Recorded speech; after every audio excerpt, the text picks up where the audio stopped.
So when I turn up, I'm just smiling. He's like, Mr. DQ and Q. I'm like, I'm like, what? He's like,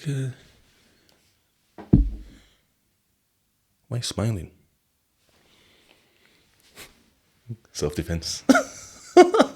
Going mental in the fucking whatever in the dock, do you know what I mean? Maniacally laughing because I've noticed I walk out, I walk in and I walk out. Oh man, I lick a rica, me out of there. I just look on the post and I say, yo, you started it. You know what I mean? Anyway, got mental there. Don't advocate for violence still. But anyway, back to daddy, ego mad. And there's no chatting to man. And that's it.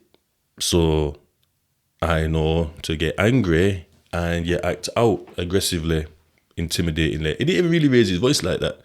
It'd just be like some silent thing and he'd mash up something.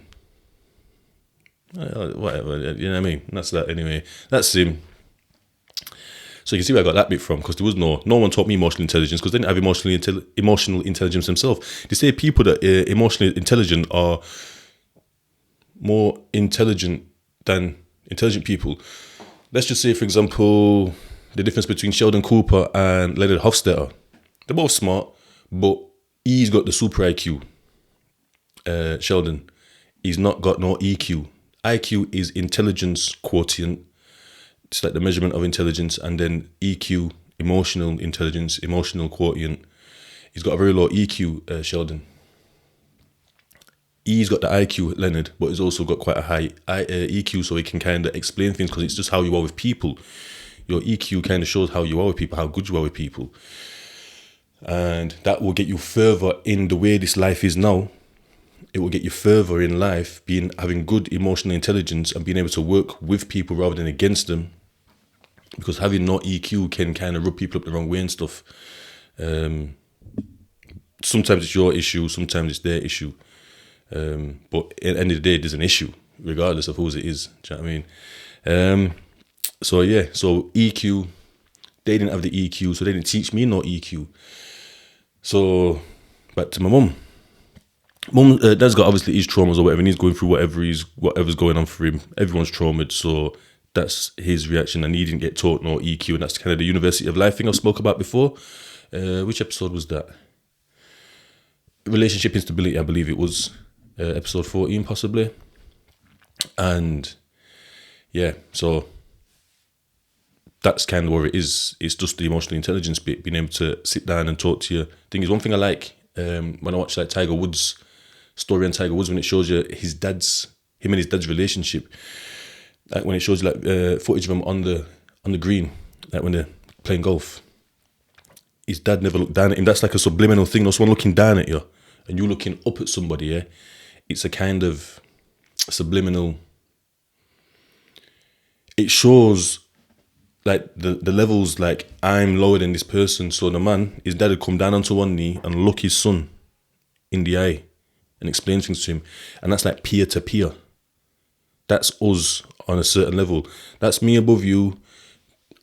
I'm putting one hand, for the listeners, I'm putting one hand above the other, showing that's me above you. Now I'm reversing it with the other hand above my hand, like, well, both my hands. They're both my hands. So the other hand is that the other person, the one closest to me is me, and that's them above me. And it's all about, so that's another model that was used on the TC that I was on, Therapeutic Community. I can't remember what it's called now, but there's different levels. So there's the child, the adult, the parent. The adult is where we want to be. The adult is where we're taking in all information. We're taking in all information.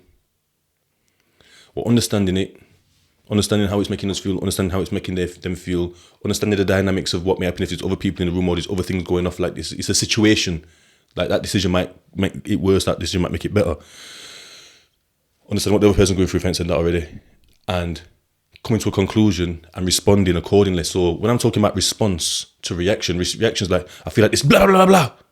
Like literally, do you know what I mean? Like literally respond, feeling away and just reacting how you've always reacted, or that started from somewhere, childhood. Whereas and that's like being a child. Reacting is the child position, which is the low position. The parent, it's not the high position, but it's the authoritarian position. So like people like teachers were in the parent position. They're looking down on us. And it's bare miscommunication. So adult to adult is effective communication. And that's part of the reasons, like, I touched on it yesterday, which you don't know, but I touched on it in the last episode. So I'll carry on. I started, so I'll finish. Like, my son's mum. There was rarely adult to adult communication. Don't get me wrong. So the miscommunications are parent to child. You do this, I'm not doing this. Parent to parent. You do this, you do this. Child to child. Just trying to control. It's just, the child to child doesn't work. The parent to child doesn't work. The parent to parent don't work. The parent to adult doesn't work. And the adult to child doesn't work. It's only adult to adult that works.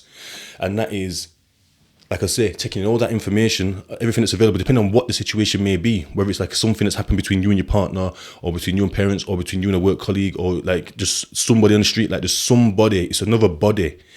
But you both have to have presence of mind and emotional intelligence to be able to deal with the situation accordingly. The response equals the initial action. So if someone's swinging a sword at another person, I've got a sword and I've got this finger.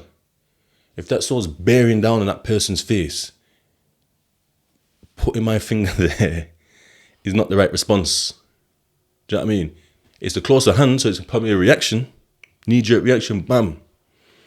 Or put my hand, I'd be better putting the, do you know what I mean? But just say this person's coming to flick my nose. Once again, I've got a sword and I've got my finger, or this hand. If they're coming to flick my nose, it might be better for me to just move their hand rather than chopping their arm off. You know what I mean? Kill Bill in it up in here. So, but sometimes we do this, don't we?